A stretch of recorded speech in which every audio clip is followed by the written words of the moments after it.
Morning to all of you. Regarding आज मैं जो बात करने जा रहा हूँ, एचपीएससी का जो एग्ज़ाम 1000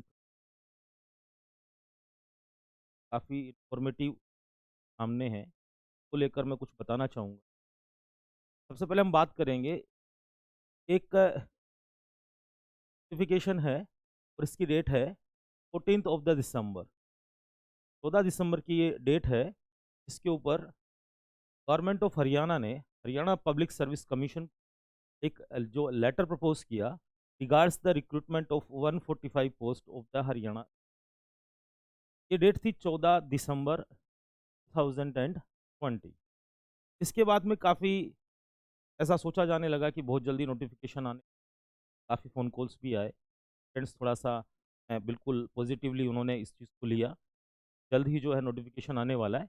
और वो लोग काफ़ी अलर्ट हुए, काफ़ी फ़ोन कॉल्स हुए, काफ़ी इन्फॉर्मेशन मुझसे भी ली, डिफरेंट डिफरेंट जगह से उन्होंने इन्फॉर्मेशन को गैदरिंग। लेकिन 14 दिसंबर के बाद में आज डेट हो गई है अप्रोक्सीमेटली 14th ऑफ द फरवरी। हम लोग बात करेंगे तो 14 दिसंबर से 14 जनवरी और फिर उसके बाद में 14 दिसंबर। तो approximately, not approximately, that is certain कि 2 मंथ्स हो चुके हैं और 2 मंथ्स तक इस बीच कोई इन्फॉर्मेशन नहीं आई। तो बच्चे फिर से एक बार थोड़ा सा नर्वस हुए, थोड़ा सा डल हुए कि नहीं हुए, कि अभी तक कोई इन्फॉर्मेशन, नई इन्फॉर्मेशन नहीं आई, नोटिफिकेशन नहीं। बच्चे जो थोड़े से परेशान हो, बार बार हमारे से क्वेश्चन पूछ रहे हैं कि सर कब नोटिफिकेशन आ रहा है, कब ऑफिशियली एचपीएससी नोटिफाई करेगी और उसके बाद कब लास्ट डेट होगी और ये इसको फॉर्म फिलअप करने की, ऑल दीज थिंग्स। और जो चेंजेस आने थे, ऑफिशियली जो चेंजेस आने थे कि क्या क्या जो चेंजेस जो हैं वो एचपीएससी डिक्लेयर करे, तो उनके ऊपर बार बार इन्फॉर्मेशन को ले रहे हैं। कंसोलिडेशन के साथ हम लोग भी इस चीज़ को तब तक नहीं कह सकते जब तक कि officially Haryana public service commission बात को ना कहा जाए। खैर, इसके बाद में अभी प्रेजेंटली जो मैं आज बात करने जा रहा हूँ बहुत इन्फॉर्मेटिव, और आप लोगों को इस चीज़ को सोचना चाहिए कि अब नोटिफिकेशन के आने की और ज़्यादा संभावनाएं जल्द हो गई हैं। हम यदि बात करें इसके ऊपर तो आप देखेंगे कि अभी लेटेस्ट के अंदर ये एक नया gadget notification government of Haryana का, और इसकी यदि आप डेट देखेंगे तो ये है फरवरी 9, सॉरी, फरवरी ऑफ द 9, यानी कि 2-3 दिन पुरानी इंफॉर्मेशन है। और ये हरियाणा गैजेट नोटिफिकेशन है with the title extra ordinary. इसके अंदर ये जो नोटिफिकेशन किया है, इसमें क्या इन्फॉर्मेशन रिगार्डिंग ऐसा कुछ नहीं है इसके अंदर, कब एग्ज़ाम होगा, कब एचपीएससी जो है एग्ज़ाम कंडक्ट करेगी, कब ऑफिशियली नोटिफिकेशन आएगा। लेकिन एक चीज़ क्लियर है कि गवर्नमेंट जो है अपनी प्रोसेस को फर्दर आगे बढ़ाती जा रही है। तो उसी दिशा के अंदर एक कदम और बढ़ा है, जो चेंजेस होने थे ऑफिशियली, वो चेंजेस कहीं न कहीं आपको इस नोटिफिकेशन में मिल सकता है। हरियाणा सेक्रेटेरिएट की जब आप साइट पे जाओगे तो आपको सारी इन्फॉर्मेशंस मिलेंगी, बाकी मैं भी आपके पास में भेज दूँगा। तो ये इस नोटिफिकेशन के अनुसार कि जो अमेंडमेंट्स होने थे सिलेबस को लेके, ऐसा नहीं होता कि सिलेबस को चेंज करना केवल एचपीएससी का काम है। HPSC have to prescribe the syllabus and then it's give its report to the government, and then government have to take decision, then with the sign of the governor तो है, फिर वो gazette notification होता है और उसके बाद ही वो चीज़ जो है प्रैक्टिकल इम्प्लीमेंटेशन की ओर आगे बढ़ती है। यानी इसके बाद जो नेक्स्ट स्टेप अब बचता है वो केवल ये बचता है कि अब एचपीएससी अपना नोटिफिकेशन जारी कर सकती है। तो बहुत नज़दीक पहुंच गए हम लोग, काफ़ी नज़दीक पहुंच गए। हो सकता है कि नेक्स्ट वीक तक ये नोटिफिकेशन आ जाए। इस बीच में एक कड़ी और रही कि हरियाणा एचसीएस जुडिशरी का नोटिफिकेशन आ गया। तो एचपीएससी जो है थोड़ा सा टाइम उधर उन्होंने दे दिया। तो एचसीएस जुडिशरी का जो नोटिफिकेशन आया 256 पोस्ट उसके अंदर उन्होंने अनाउंस की। तो मुझे लगता है कि उस नोटिफिकेशन के बाद में एक समय लगना ही था, और उसके बाद फिर जो हमारा ऑफिशियली नोटिफिकेशन आना है। इस नए नोटिफिकेशन को जब मैं अंडरस्टैंड करता हूँ, इसको रीड आउट करता हूँ, तो कुछ एक बढ़िया इन्फॉर्मेशन है कुछ बच्चों के लिए। पहली चीज़ तो ये देखिए कि कुछ नए सब्जेक्ट्स जोड़े गए। तो अभी तक एचपीएससी इन सब्जेक्ट्स के ऊपर मेंस का एग्जाम कंडक्ट नहीं करती थी। जैसे पहले एक पेपर है एंथ्रोपोलॉजी, जिसे कहते हैं नृ विज्ञान।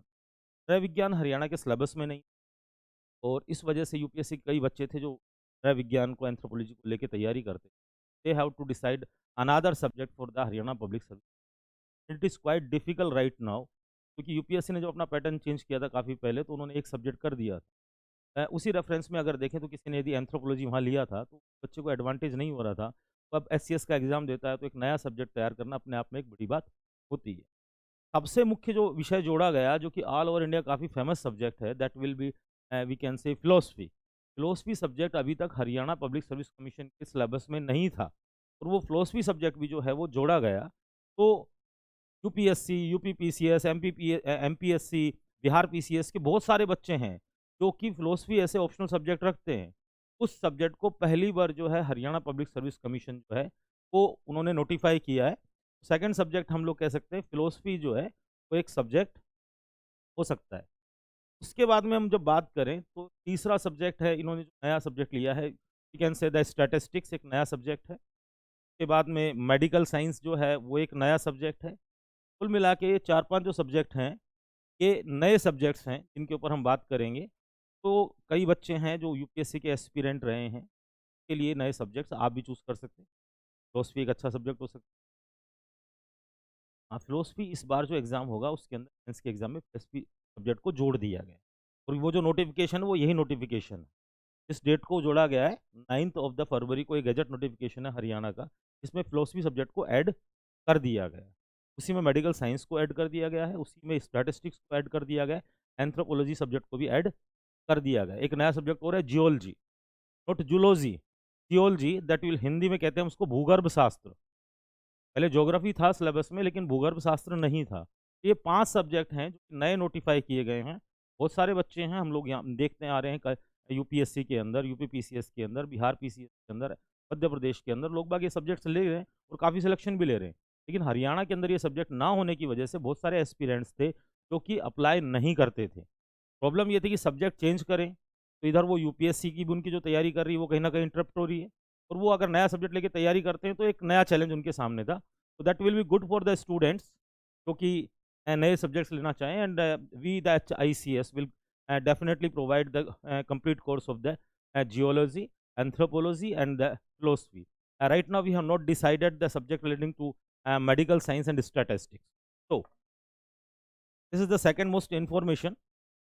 देन हम बात करें, अब इससे ये लगता है कि जल्द ही नोटिस, और अगर अगर जब आप डिटेल्ड स्टडी करोगे सिलेबस की, जब पूरे सिलेबस की डिसाइड वो स्टडी करोगे, तो मैं एग्जांपल के तौर पर हर सब्जेक्ट के अंदर सिलेबस चेंज है पिछली बार के एग्जाम। तो पैटर्न चेंज किया, आपको पता है कि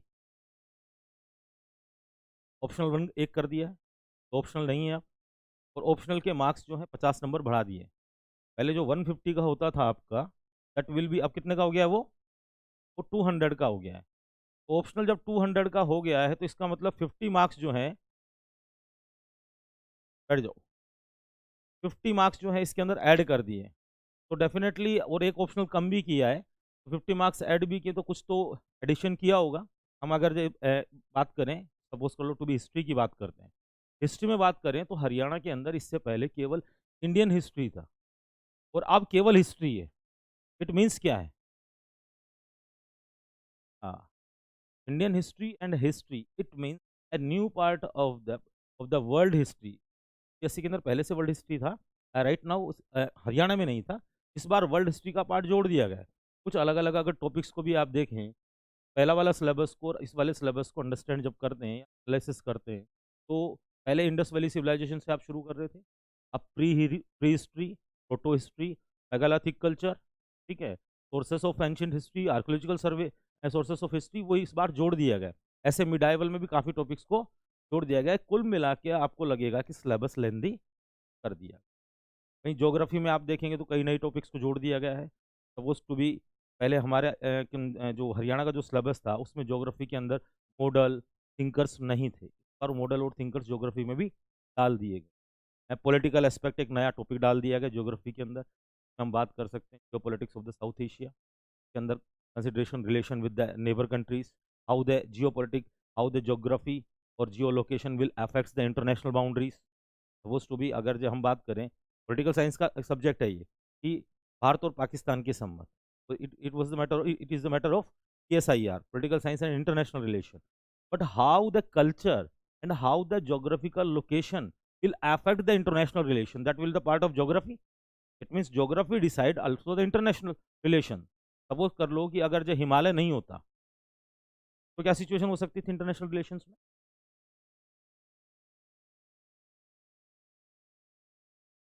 पॉलिटिकल रिलेशंस की बात कर रहा हूँ।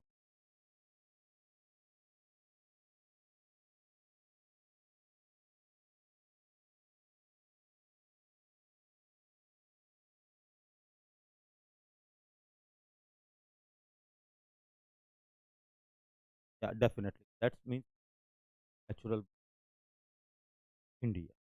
इस प्रकार के कई सब्जेक्ट टॉपिक्स हैं के अंदर जोड़ा है। ज्योग्राफी में पॉलिटिकल साइंस काफ़ी डिफरेंस, कहीं ना कहीं सब्जेक्ट का आपका जो जो टॉपिक्स हैं एक्सटेंसिव हो और ज़्यादा संभल के पहले सिलेक्शन करना कि क्या नहीं पढ़ना है थोड़ा सा आसान। अब क्या नहीं पढ़ना, एग्जाम आपका केवल एक ही चीज़ पे निकलेगा। मैं आपको शुरू से एक बात कह रहा हूँ कि क्या पढ़ना है that is not the important thing. Exam को निकालने के लिए क्या नहीं पढ़ना है, ये सबसे, जिस दिन आप ये स्ट्रेटजी जान जाओगे ना उस दिन ही एग्जाम निकलेगा। There are too many syllabus, there are too much syllabus, there are too many books in the market, you can study a lot of ना। कौन पूछ रहा है? मैं आपको अभी 10 किताब बताता हूँ, हिस्ट्री पे 20 किताब बताता हूँ, आईआर के ऊपर, देन ज्योग्राफी पे, देन इकोनॉमिक्स पे, और आप पढ़ ही नहीं पाओगे। आ रहा हूँ मैं टॉपिक क्या, मैं वही बता रहा हूँ ना कि क्या नहीं पढ़ना है। सबसे पहले तो इस चीज़ को जानना है, और वो कैसे जानेंगे, और वो रास्ता भी आपको बताऊंगा। ठीक है, क्या बेस्ट रहेगा, कहाँ हमारा फ्रेमवर्क बने, क्या इस दायरे में कैसे रहें कि इससे बाहर जाके नहीं पढ़ना है। और उसको बाहर पढ़ने का मतलब है कि नॉलेज हो जाएगा। दो कंसेप्ट अलग अलग हैं, नॉलेज रखना और एग्जाम निकालना, दोनों अलग अलग। समझ रहे हैं? यहाँ मैंने पहले क्लास में भी आपको शायद बताया था, यहाँ jack of all and master of none, jack of all and master of none, हर चीज को जानना है। यानी we have to go horizontally, not the vertical. Depth पे नहीं जाना है, हॉरिजेंटल चलना है। Cover the syllabus but horizontally. उसमें से कहाँ आप छोड़ सकते हो वो मैं आपको बताऊंगा, स्ट्रेटेजी बताऊंगा उसको। तो इम्पोर्टेंट चीज़ ये है कि अब तैयारी का थोड़ा सा दायरा हमें फिर से सोचना होगा कि ऑप्शनल सब्जेक्ट 50 नंबर का बढ़ रहा है और जीएस आपका 100 मार्क्स का बढ़ रहा है, और जीएस के सिलेबस में भी चेंजेस। हिंदी के सिलेबस में कोई चेंज नहीं है, इंग्लिश के सिलेबस में कोई चेंज नहीं है, इसमें हल्का फुल्का चेंज है। उसके बाद में आ जाओ आप ऑप्शनल, तो आपको पता ही है कि सब्जेक्ट्स भी नए आ गए हैं, और क्या बोलते हैं जो पुराना सिलेबस में उसके अंदर भी काफ़ी कुछ चेंजेस किए जा चुके हैं। इस पूरे सिनेरियो के अंदर हमें देखना होगा। अब पहली चीज़ तो देखो, सबसे पहले तो इस ये क्वेश्चन जो है ना, ये रबिश क्वेश्चन है कि अब कब नोटिफिकेशन आएगा। जब प्रोसेस इतना आपकी चल रही है, आप इतने नज़दीक हैं, और उसके बावजूद यदि आप सोच रहे हैं कि नोटिफिकेशन आने के बाद तैयारी करेंगे, तो ऐसा तो है नहीं कि रातों रात कोई नोटिफिकेशन आया और अगले दिन से आपने एक बुक उठाई, उसको स्कैन किया और आपके दिमाग में सारी चीज़ें आ गई। ऐसा होने वाला है? हिस्ट्री को आपने स्कैन किया, फिर पॉलिटी को स्कैन किया, इकोनॉमिक्स को स्कैन किया, और क्वेश्चन पूछेगा आप जवाब दे देंगे। तो there will be no effect of the notification.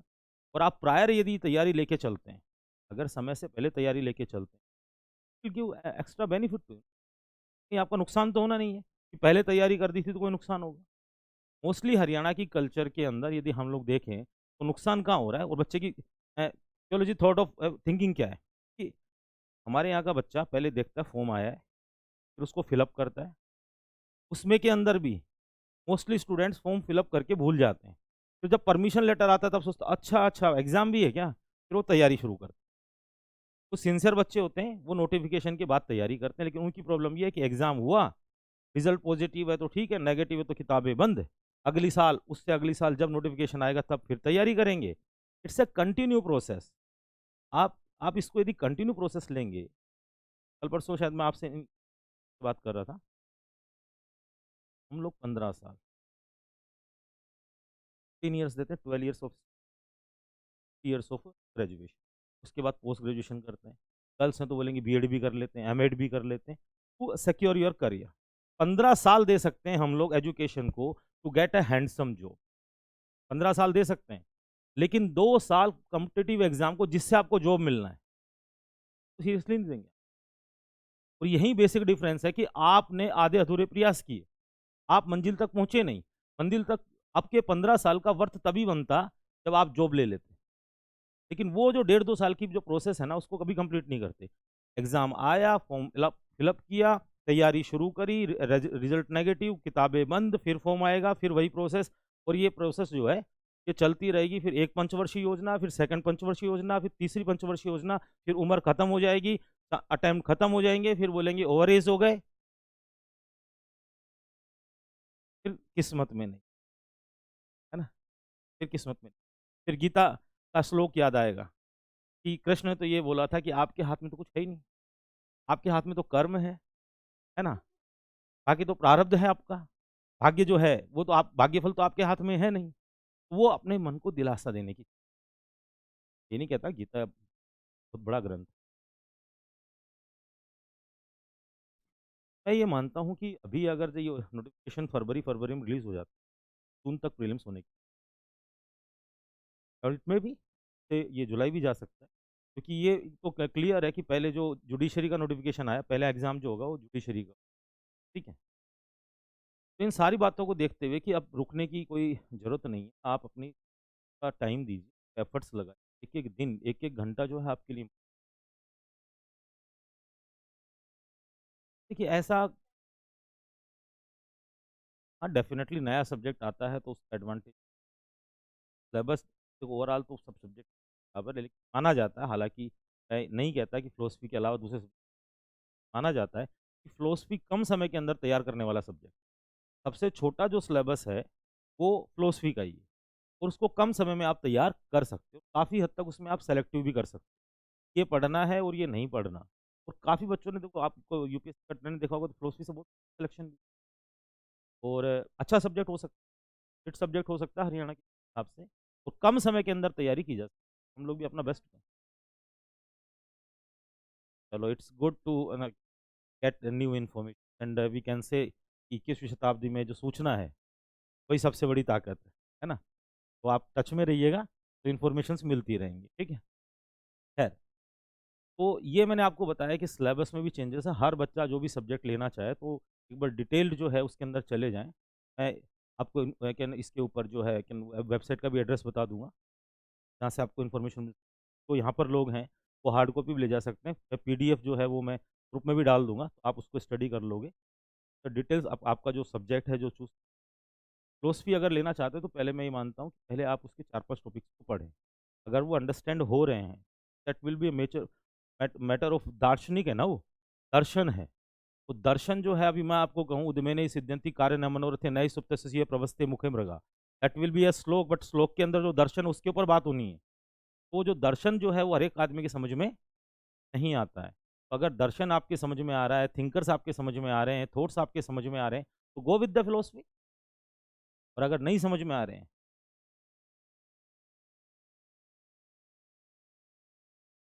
Detail discussion बात करते हैं। बाकी सब्जेक्ट्स ना कोई खराब है ना, आप उस सब्जेक्ट के लायक हैं या नहीं है। इम्पोर्टेंट चीज़ ये है, आप उसके अंदर अपना बेस्ट दे सकते हैं। कि मुझसे कहा जाए कि सर आप फिलोसफी सब्जेक्ट क्या नाम है आप ले लीजिए, आप भी तैयारी कीजिए और आप तैयारी वो कर लीजिए, तो मुझे किसी भी कंडीशन में फिलोसफी सेट नहीं हो सकती। मैंने पढ़ने का प्रयास भी किया, लेकिन मेरे सारी चीज़ें मेरे ऊपर से गई। तो फिर मुझे लगा कि फिलोसफी मैं नहीं पढ़ सकता। ठीक है, तो हर बच्चे का एक अलग रिदम होता है। कई बच्चे ऐसे होते हैं कि बोलते हैं कि हिस्ट्री नहीं पढ़ सकते हम, वो बोलते हैं ज्योग्राफी पढ़ लेंगे। कुछ बच्चे होते हैं पीएसआईआर पढ़ लेंगे। कुछ बच्चे इस प्रकार का डिसीजन ले लेते हैं कि वो केवल कॉन्स्टिट्यूशन पढ़ते हैं, उसके बाद डिसीजन ले लेते हैं कि पॉलिटिकल साइंस सब्जेक्ट लेंगे। लेकिन constitution is only the 20% of the PSIR ना। You have to go to the Plato, Aristotle, Hobbes, Locke, Rousseau, Machiavelli, Hannah Arendt, Marx, and then particular the Indian thinkers. These are the western thinkers. Indian thinkers, सारी चीज़ों को आपको साथ में लेके, question आपने पूछा था कि सही बात है कि बहु की जरूरत, बाजीराव मस्तानी के अंदर जब पेशवा का सिलेक्शन होता रहता है, तो जो छत्रपति जी बोलते हैं, उसके बाद जो उनका प्रतिनिधित्व होता है, वो बोलता है कि बाजीराव का बेटा हुआ तो क्या हुआ, चंदन के वृक्ष को भी एक समय लगता है अनुभव का, तब जाके वो सुगंध देता है। और बाजीराव उसके रेफरेंस में बोलते हैं, आटा छोटा हुआ तो क्या मर्तबा, छुपता नहीं है क्या। तो सीधी सी बात है कि यहाँ अनुभव की जो बात है, तो अनुभव आपको चाहिए ही चाहिए। और वो अनुभव के अंदर हम लोग क्या मदद कर सकते हैं, क्या आर द एक्सपीरियंस, लोगों ने उस चीज़ को समय दिया है, एग्ज़ाम दिया है, इंटरव्यू फेस किया है, पैटर्न को समझा। तो सबसे इम्पोर्टेंट चीज़ है कि पैटर्न को स्टडी कहाँ से करें। फर्स्ट स्टेप क्या होता है तैयारी करने का?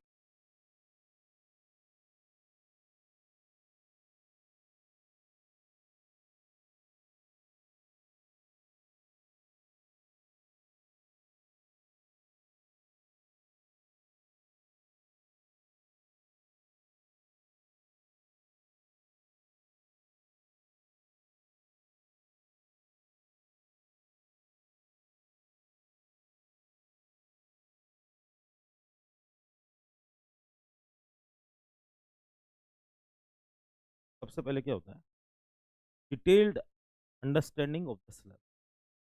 तो आपका सिलेबस है उतना ज़्यादा आप फ्लो चार्ट उसके बना सको, यानी कि उसको तोड़ सको। सपोज कर लो कि मैंने लिखा, सबसे पहले तो सिलेबस की बात कर रहे हैं।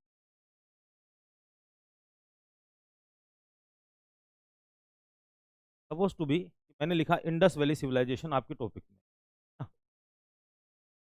सिलेबस में आपको मिल गया केवल इंडस वैली सिविलाइजेशन। राइटिंग मेरी थोड़ी सी खराब है, समझ लेना है ना, अरे अपने आप ठीक हो रही है ये तो।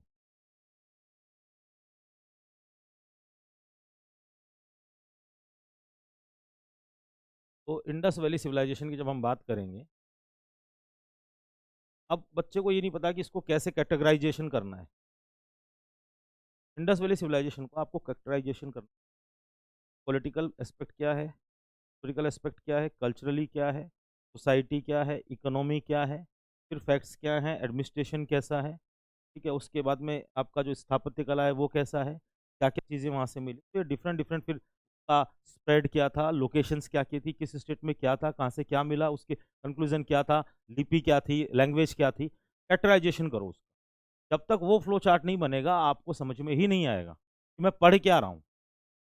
हर टॉपिक को आप बांटते जाओ, चाहे आप पॉलिटी के अंदर आ जाओ, आप चाहे ज्योग्राफी के अंदर हो, तो सब टॉपिक्स बनाते जाओ। अब सब चीज़ों की इस देखो, मैं आपको जो एक्सरसाइज बता रहा हूँ ना, आपको ये लगेगा कि इससे एक भी क्वेश्चन तो बनना नहीं है। मैं और इस प्रोसेस के अंदर कम से कम आपके 5 से 7 दिन लग, इस प्रोसेस को मत करना आप अपने 5-7 दिन पढ़ा बचा लेना और रट्टे मारना घर पे बैठे-बैठे, और आपको कॉन्फिडेंस आएगा, कितने क्वेश्चन याद होगा। ये कॉन्फिडेंस आएगा, इससे कोई कॉन्फिडेंस नहीं आएगा, क्योंकि यहाँ से कोई क्वेश्चन तो बनेगा नहीं। आप सब सिलेबस को तो तोड़ रहे हैं, तो क्वेश्चन नहीं बनना, और वहाँ आपको लगेगा कि एक्सरसाइज हो रही है, टाइम वेस्ट हो रहा है। लेकिन इसको छोड़ देना और उसके बाद रात दिन रट्टे मारना, रिजल्ट नहीं आएगा, ठीक है? और इसको कर लोगे तो रिजल्ट के बहुत नज़दीक पहुँच जाओ। सपोज़ टू बी मैं आपको एक वो देता हूँ कि हमारे इस फील्ड के अंदर कहा जाता है इंटेलिजेंट हार्ड वर्क। क्या कहा जाता है? हार्ड वर्क करो लेकिन intelligent hard work, smart work मानो, स्मार्ट वर्क करना है। तो भी एक 2 आदमी थे, तो उसको टारगेट दिया गया, बोले भाई जो जितने ज़्यादा पेड़ काटेगा ये ज़मीन उस, बहुत सारे पेड़ थे, बोले जो जितना ज़्यादा पेड़ काटेगा। तो मैं पहले दिन से लग गया, गाड़ी उठाई, खूब रात दिन मेहनत, और डेली 2-3 वहीं आशीष बैठा था, किरण बैठी, डेली सुबह आते, कुछ एक भी पेड़ नहीं काटता, अपना मेजरमेंट लेके आते, नापा-तोली करते, क्या एंगल है, कहाँ कमज़ोर है, कहाँ क्या है, वो सारी चीज़ एनालिसिस करके शाम को घर चले जाते और अपना रफ वर्क पूरा कर लेते। फिर एक दिन कुल्हाड़ी लेके आए और उस एंगल पे मारे और एक साथ में जो है 20 पेड़ काट दिए। इसका मतलब उन्होंने पहले चीज़ों को अंडरस्टैंड किया और रिजल्ट उसका पॉजिटिव रहा, और मैं उसको हार गया। तो मैं जो आपको प्रोसेस बता रहा हूँ ये स्मार्ट वर्क की है, कि मेहनत कम करो, लेकिन अगर जब भागते रहोगे, हमने भी गलतियाँ करी हमारी इनिशियल स्टेज में, जब हम जैसे कि एस्पिरेंट थे, तो गलतियाँ हमारे से भी हुई। किसी ने बता दिया वो किताब लिया, किसी ने और रट्टे मार रहे हैं, और यूँ कॉन्फिडेंस आ रहा है कि अब 500 क्वेश्चन याद होगा, अब 700 क्वेश्चन, लेकिन वो एक डायरेक्शन गलत हो गया। तो सबसे पहले हम ये मैं आपको करके दूँगा, आपसे नहीं हो पाएगा मुझे पता है, सारी चीज़ों को मैं करके दूँगा, हर सब्जेक्ट का आपको मेंटेन, ये जब हो जाएगा, उसके बाद आप प्रीवियस क्वेश्चन, हरियाणा के जो प्रीवियस ईयर्स के क्वेश्चन 2004 से अवेलेबल, रेगुलराइजेशन नहीं है कि हर साल हरियाणा में एग्ज़ाम हुए हैं। 2004 2004 के बाद 2009, 2006, 2003 और का जो मैं क्लब्स था वही एग्ज़ाम लेट हुआ था। फिर 2009 देन 11, 11 के बाद 14, 14 के बाद में 19। ये 5 साल हैं।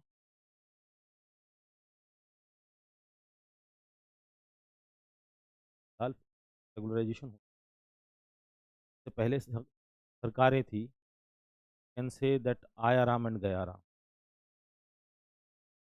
तो ये प्रॉब्लम थी, अभी थोड़ा सा रेगुलराइजेशन की तरफ बढ़ रहे हैं हर स्टेट के साथ। जैसे यूपी जैसा है, तो बहुत पहले इनका भी रेगुलाइजेशन नहीं था, लेकिन 80s के बाद में इन्होंने रेगुलाइजेशन कर लिया। ये लोग हम लोगों से एडवांसमेंट, कोई कहीं पर एडवांसमेंट है, कोई कहीं पर एडवांसमेंट है, वो पब्लिक सर्विस कमीशन के एडवांसमेंट आ गए, हम एग्रीकल्चर के अंदर एडवांसमेंट में आ गए, नहीं आए। आज की डेट में पूछा जा रहा है कि फार्मर जो है ये पंजाब हरियाणा के और ये वेस्टर्न यूपी के ही विरोध क्यों कर रहे हैं। सिंपल सी बात है? वो तो है ही है, मैं आपको बताता हूँ कि जहाँ सबसे पहले जन जागृति आती है, तब वहीं से उठेगा। अब शुरुआत में जब हम आज़ाद हुए, तो सबसे ज़्यादा अगर जो भारत के अंदर जो आईएएस बन रहे थे, वो कहाँ से बन रहे थे? बिहार, यही एरिया था। राजस्थान, हरियाणा का कहीं कुछ नहीं था। तो वहाँ पहले से जनजागृति आ गई थी। तो एक गाँव से एक आईएएस निकला है, तो उस गाँव के आस-पास में जनजागृति बढ़ जाएगी। सिंपल सी बात थी कि यूपी और बिहार जो है उसके अंदर अग्रणी हो गया। हरियाणा पिछले 10 साल से हिट कर रहा है। आज की डेट में यदि आप बात करें तो इस साल का टॉपर भी जो आईएएस का टॉपर है वो भी हरियाणा से। यूपी पीसीएस के अंदर जो टॉपर्स है वो भी हरियाणा से, और हर साल बहुत बेटर रिजल्ट मिल रहा है। हरियाणा अगर जो रेशियो के हिसाब से, पॉपुलेशन के हिसाब से देखें, तो हरियाणा यूपीएससी के अंदर नंबर टॉप 1 पे चल रहा है आज की डेट। तो पर्टिकुलर मेरे डिस्ट्रिक्ट की बात करूँ तो हर साल 4 से 5 सिलेक्शन दे रहा है, जिसका पिछले 2014 से पहले कहीं खाने नहीं था। आज 5 से, हाँ बिल्कुल बिल्कुल कर रहे हैं। तो ये अब डिफरेंस आ गया ना। ऐसे ही क्या है कि आपके यहाँ जो हरित क्रांति हुई, उसका जो मेजर जो एडवांटेज इस एरिया को मिला, वो इस एरिया को मिला था। तो वो they are very very known about the MSP. वो जान रहे हैं कि क्या सरकार की पॉलिसी है, वो पहले से जागृत हैं। इसलिए सिंपल सी बात है। अब ये कोई क्वेश्चन नहीं होता है कि राजा राम मोहन राय ही क्या ना भारत के आधुनिक के जनक क्यों कहलाते हैं, किसी और को क्यों नहीं कहा? अरे उन्होंने फर्स्ट स्टेप उठाया तो उनको कहते हैं। अब हरियाणा ने उठा लिया है, पंजाब ने उठा लिया, तो हाँ पहले से जन जागृति है। किसान को लेके वो क्या बोलते हैं, एग्रीकल्चर को लेके वो पहले से सेंसिटिव है। अब हम बात करें तो दो चीज़ें हो सकती है, एमएसपी एमएसपी एमएसपी। एमएसपी आप ये माने तो टोटल भारत के अंदर केवल 16% को मिल रहा है आज की डेट।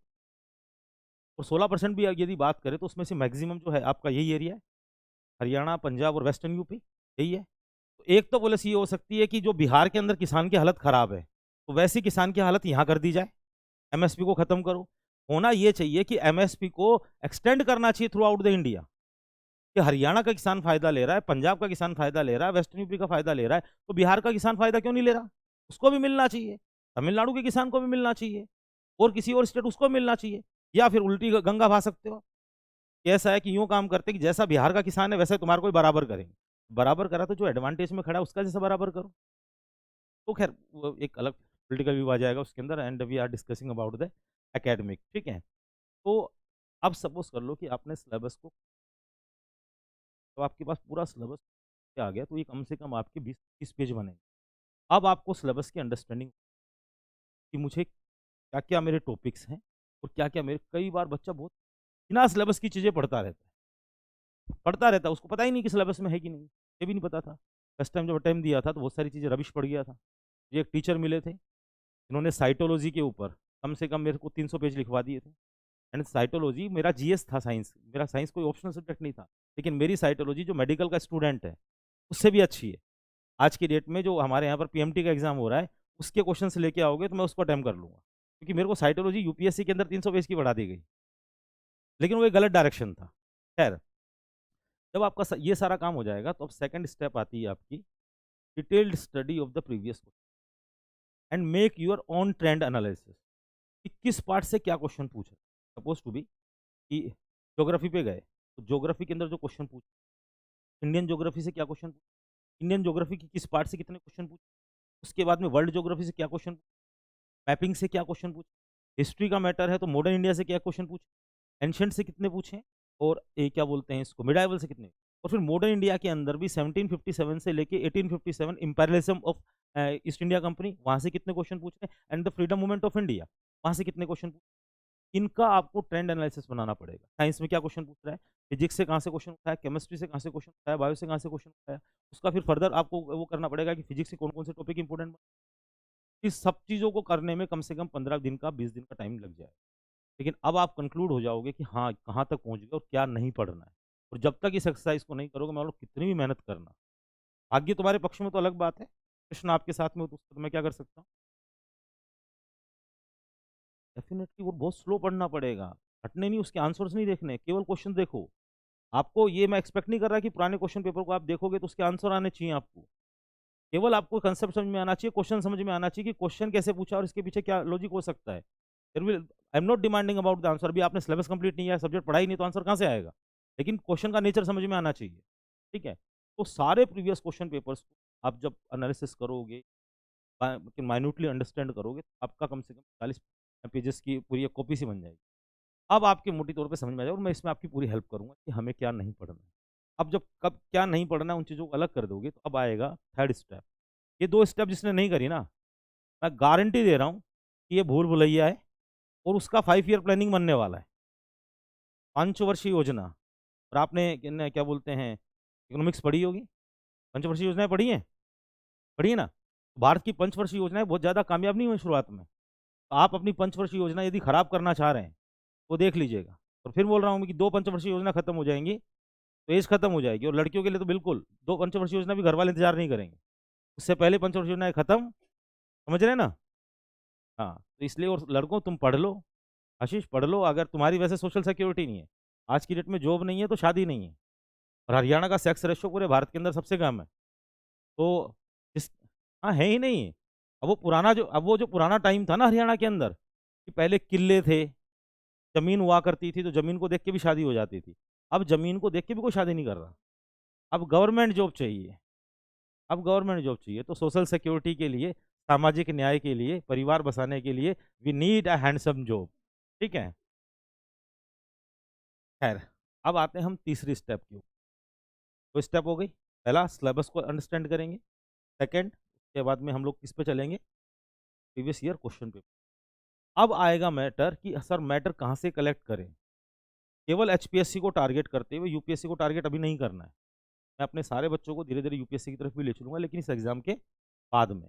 राइट नाउ केवल अब हमारे पास में कि सर मैटर को कहाँ से कलेक्ट करें जिसमें यूपीएससी ना टच हो और केवल एचपीएससी के हिसाब से हमारा काम बन जाए।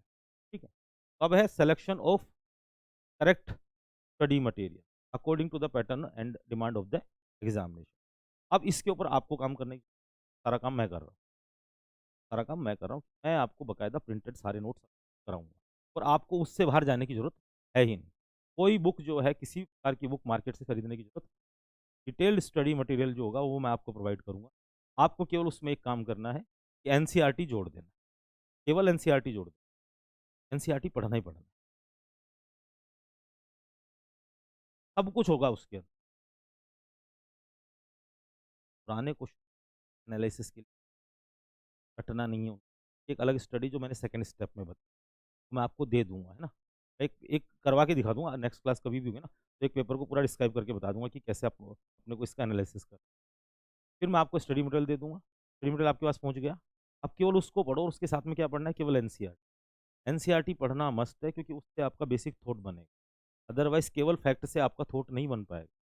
एनसीईआरटी आपका थॉट बेसिस मजबूत करने के लिए इंपॉर्टेंट चीज़। ठीक, इसके अलावा अब चौथा स्टेप आता है कि आपने पढ़ा, करेक्ट स्टडी मटेरियल भी आपको मिल, आपने एनालिसिस भी क्या कर लिया, आपको क्या नहीं पढ़ना एक हद तक मैंने आपको बता दिया। साथ जब 5-7 महीने लगातार काम करेंगे तो एक एक चीज़ों को माइन्यूटली हम लोग समझ, आप मुझे समझ, आपको समझ, बस को समझ पाएंगे, टाइम लगेगा थोड़ा। इसके बाद ये 3 स्टेप हो गई। तो अब आता है इवेल्युएशन। ठीक है, कि आप पढ़ भी रहे हैं, लिख भी रहे हैं सारी चीज़ें, लेकिन आप खड़े कहाँ हैं, इसके लिए फिर टेस्ट सीरीज, फिर आपको टेस्ट देना है। टेस्ट के माध्यम से आपको पता चलेगा कि आपने क्या पढ़ा है, उसमें से आप कहाँ स्टैंड कर रहे हैं, याद हो रहा है नहीं हो रहा है, आने के बावजूद, क्वेश्चन आने के बाद भी अटेम्प्ट गलत कर रहे हो, क्वेश्चन बिल्कुल फ्लैट क्वेश्चन है उसमें भी गलती करो। कई बार आपको लगेगा यार इतना आसान क्वेश्चन था, लेकिन slip of my mind at that time, और मेरा क्वेश्चन गलत हो गया, मुझे तो आता था ही अच्छी तरह। उसके लिए प्रैक्टिस करनी पड़ती है। Test series is the fourth step. Fourth step हो गई। इन 4 स्टेप से जब तक नहीं, और फिर लास्ट का 15-20 दिन जब एग्जाम बिल्कुल आपके नजदीक, युद्ध जब कुरुक्षेत्र के मैदान में बिल्कुल सामने खड़ा हो, उस समय नीड अगेन अलोड कृष्णा, तो अर्जुन जो है वहीं पर धराशायी हो गया था। तो अगेन जो है 15-20 दिन का जो सेशन चलेगा, I have to come with me. Last के 15-20 दिन में हम केवल क्वेश्चन एंड आंसर, केवल क्वेश्चन, कोई डिटेल स्टडी नहीं करें। चाहे सिलेबस का पार्ट कम भी रह जाए, कि हमेशा उत्सुकता रहती है आदमी की, ये छूट गया, अभी 10 साल पढ़ लेना, तभी सोचो। सिलेबस को अगर हम यूँ कहें कि कंप्लीट कब होगा, आप 10 साल हिस्ट्री पढ़िए ना। 10 साल हिस्ट्री पढ़ने के बाद में क्या होगा, 100 में से 100 लिया आएगा, एवर ना। इसकी बात ना अकॉर्डिंग टू द, ये 5 स्टेप जब तक आप कंप्लीट करोगे, आपको बता, बार बार गिरोगे, बार बार गिरोगे। इन 5 स्टेप को जिस कंप्लीट, समय लग सकता है, हैंडसम रिजल्ट तैयारी की आपकी आप एच सिलेबस तैयार कर रहे हो ना, तो तैयार कर रहे हो ना, हिंदी तैयार कर रहे हो ना, इंग्लिश तैयार कर रहे हो ना, सीटेट भी तैयार कर रहे हो, तो मेंटल एबिलिटी तैयार कर रहे हो ना, रीजनिंग भी तैयार कर रहे हो ना। सारी चीज़ें तैयार कर रहे हो ना। हर एग्जाम के अंदर यही पूछ रहा है, और क्या पूछ रहा है, हर एग्जाम में यही पूछ रहा है आपसे, थोड़ा थोड़ा हल्का फुल्का डिफरेंस, और तो कुछ नहीं है। आप रेगुलर,